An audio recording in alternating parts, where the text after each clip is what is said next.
Bismillahirrahmanirrahim. Assalamualaikum warahmatullahi wabarakatuh. Bismillah, alhamdulillah, wassalatu wassalamu ala habibillah Sayyidina Muhammad ibn Abdillah wa ala alihi wa sahbihi wa mawalah.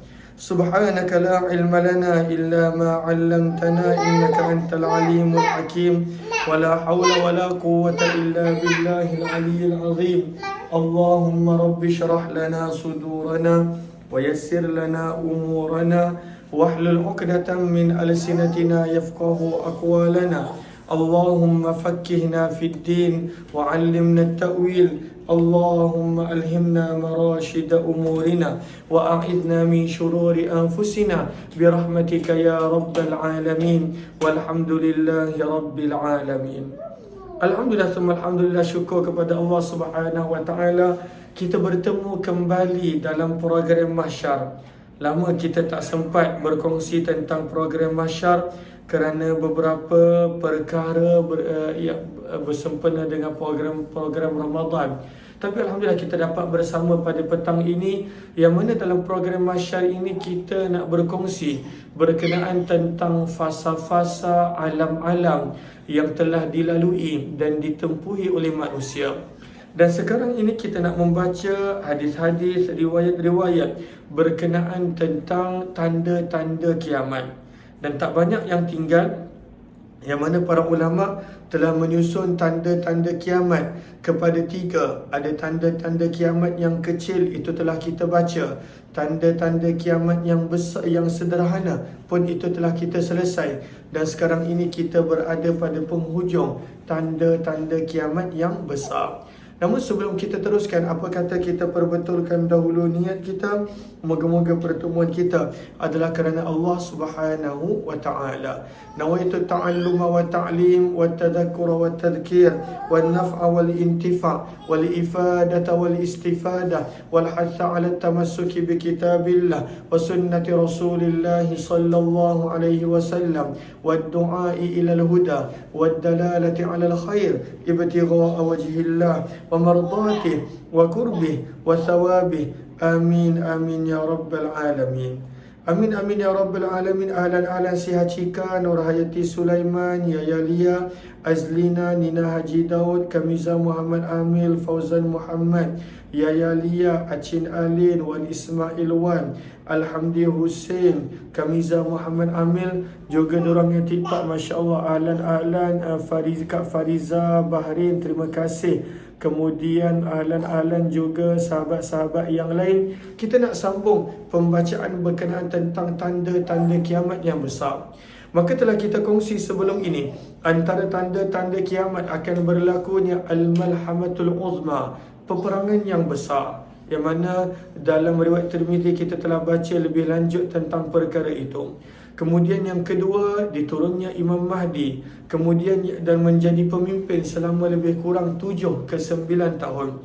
Kemudian yang ketiga, Dajjal muncul. Yang keempat, Imam Mahdi. Dan yang kelima adalah Ya'juj dan Ma'juj. Dan kemudian Ad-Dukhan, Asap, dan juga perkara-perkara yang lain. Kita telah tiba pada muka surat 193 berkenaan tentang Ad-Dabbah yang ada disebutkan dalam Al-Quran. Muka surat 193 berkenaan tentang Ad-Dabbah. Maka kata penulis buku rahimahullah, Ad-Dabbah ini adalah binatang. Dia bukan manusia, binatang yang pada waktu itu berkaki 4. Namun binatang ini berbezanya adalah ianya boleh bercakap dan boleh berbicara dengan manusia. Dalam hadis Nabi SAW menyebut binatang ini akan membawa 2 benda. Yang pertama, tongkat Nabi Allah Musa, dan yang kedua adalah cincin Nabi Allah Sulaiman. Dan munculnya Ad-Dabbah mengikut majoriti para ulama adalah setelah terbitnya matahari daripada barat. Okay, sekejap je. Tak nak lama-lama. Okey. Assalamualaikum semua. Assalamualaikum semua. Hai, Assalamualaikum. Tunjuk baca buku apa tu? Dah. Terkoyak dah mainan ni. Okey, dah Dia main dengan kakak. Main dengan kakak boleh? Ni ada ulat dia. Hai Atia, Abi nak ngajar ni. Okay dah, cukup. Main-main dengan kakak.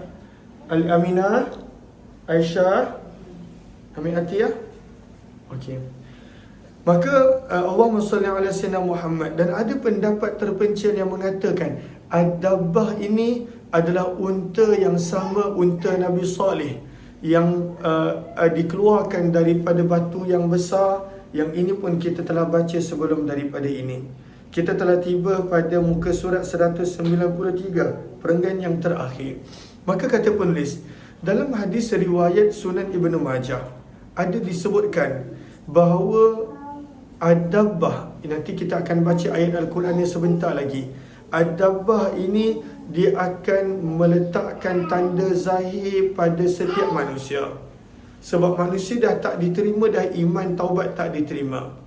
Ketika mana munculnya, terbitnya matahari daripada barat, maka Allah dah tutup pintu taubat. Allah dah tak terima pada waktu itu amalan-amalan manusia, taubat dan keimanan manusia ketika mana pada waktu itu. Maka Ad-Dabbah akan muncul dan pada waktu itu menzahirkan tentang setiap manusia. Siapakah orang yang beriman dan sebaliknya siapakah mereka-mereka yang tidak dikira sebagai orang-orang beriman. Maka dalam riwayat Ibnu Majah disebut bahawa Ad-Dabbah akan menyebabkan wajah orang-orang beriman menjadi putih bercahaya apabila mereka disentuh dengan tongkat Nabi Allah Musa. Bila disentuhkan tongkat Nabi Allah Musa pada orang beriman, maka wajah mereka bercahaya.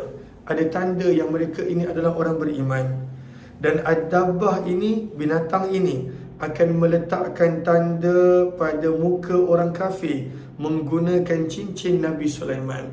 Maka cincin Nabi Sulaiman akan diletakkan dan menjadi tanda, dan ini adalah golongan mereka yang tidak beriman. Firman Allah Subhanahu wa taala di dalam suratul Namal pada ayat yang ke-82. Jom kita buka sebentar Al-Quran, suratul Namal. Suratul Namal adalah surah yang ke-27. Pada surah yang ke-27 ayat yang ke-82. Maka firman Allah Subhanahu wa taala, wa idza waqa'al qawlu 'alaihim akhrajna lahum dabbatan minal ard tukallimuhum anna an-nasa kanu biayatina la yuqinun.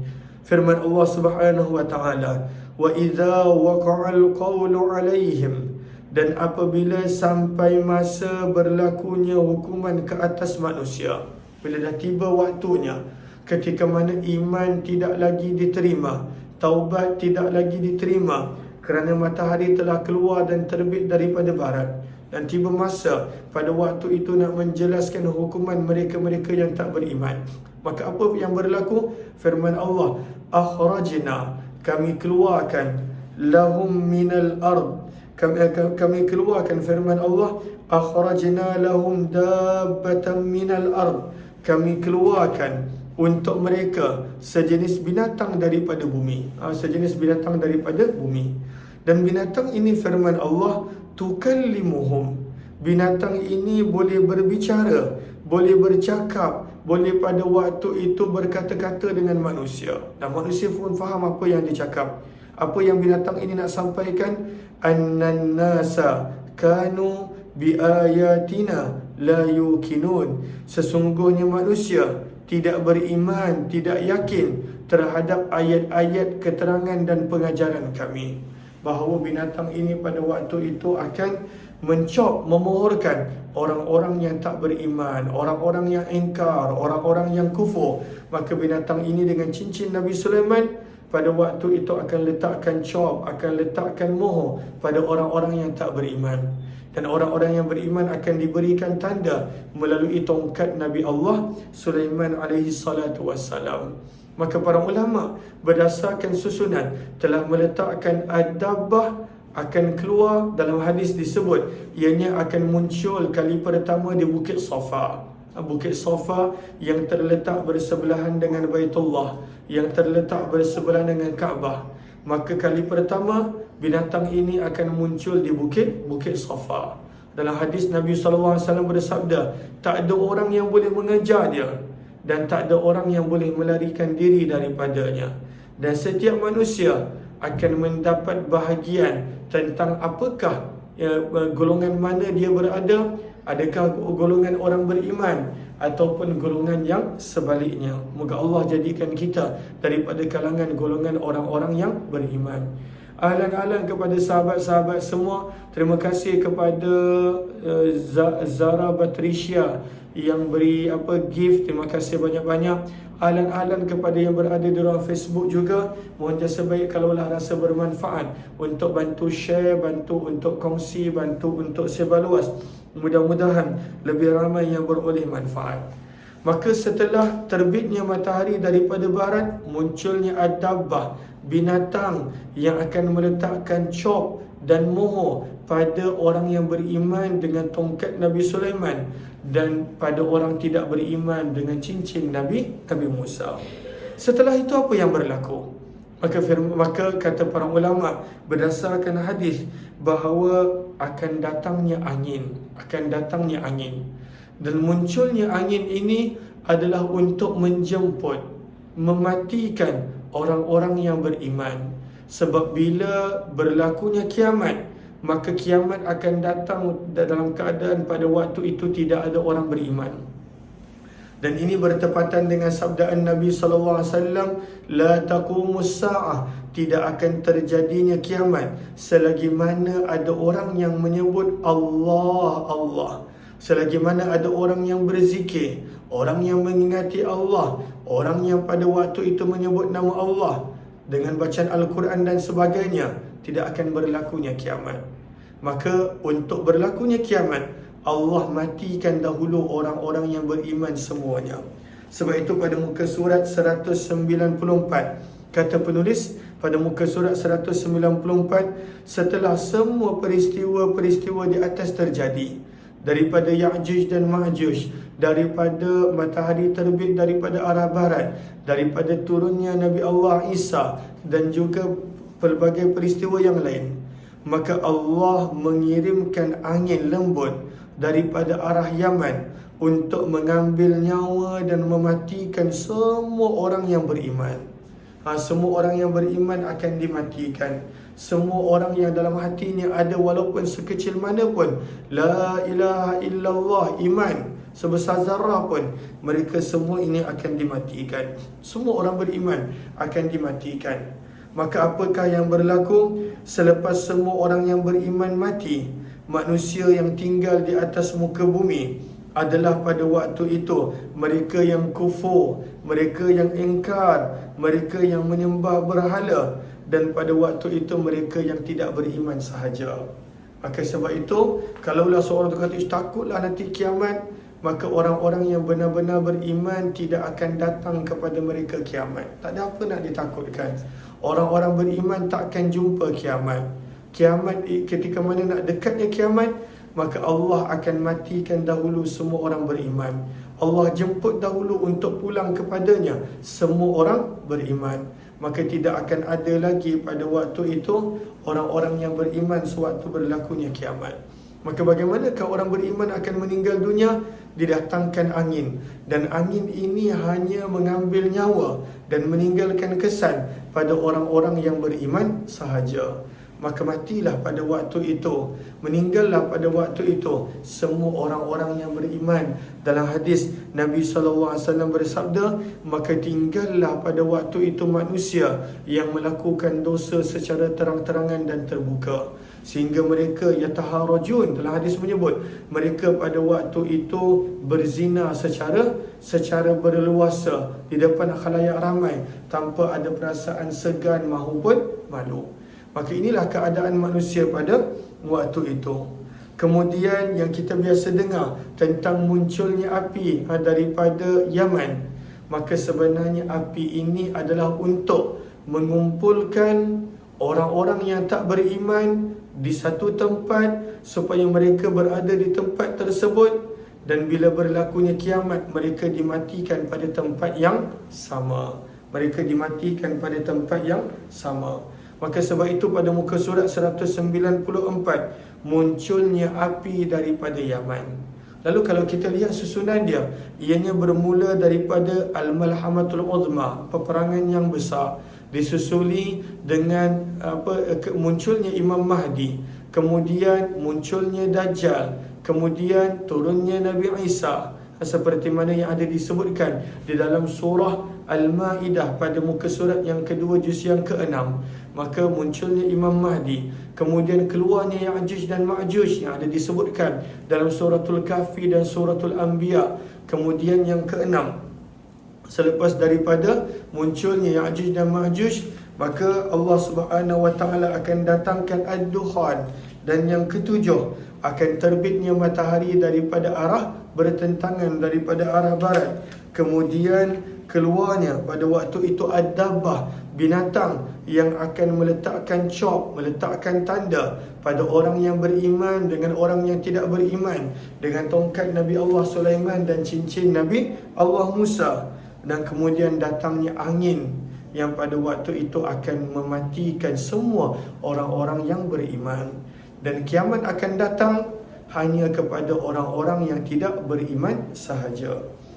Maka pada muka surat 194, maka tajuk yang dibawa adalah munculnya api daripada Yaman. Maka api ini hanya akan mengumpulkan, menghalau orang-orang yang tidak beriman sahaja. Kemanakah api ini akan menghalau manusia? Ke satu tempat untuk mereka berkumpul.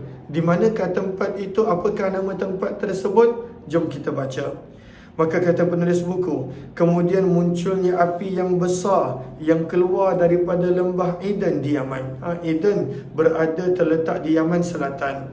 Maka akan munculnya api yang sangat besar yang pada waktu itu akan mula menghalau manusia supaya mereka berkumpul dan berhimpun di satu tempat. Dan yang tinggal pada waktu itu hanyalah orang-orang yang tidak beriman sahaja. Adapun orang-orang yang beriman telah dimatikan semuanya, seperti yang telah kita baca sebelum daripada ini. Ahlan-ahlan kepada sahabat-sahabat yang baru join, mohon jasa baik untuk bantu share, bantu untuk kongsi, bantu untuk sebar luas. Mudah-mudahan lebih ramai yang beroleh manfaat, insya-Allah. Allahumma salli ala Sayyidina Muhammad. Kata penulis buku, kemudian munculnya api yang besar yang keluar daripada lembah Eden yang terletak di Yaman. Dan api ini akan menghalau orang-orang kafir ke suatu kawasan. Dan mereka dikumpulkan di satu tempat mahsyar. Ini bukan mahsyar akhirat, ini mahsyar dunia.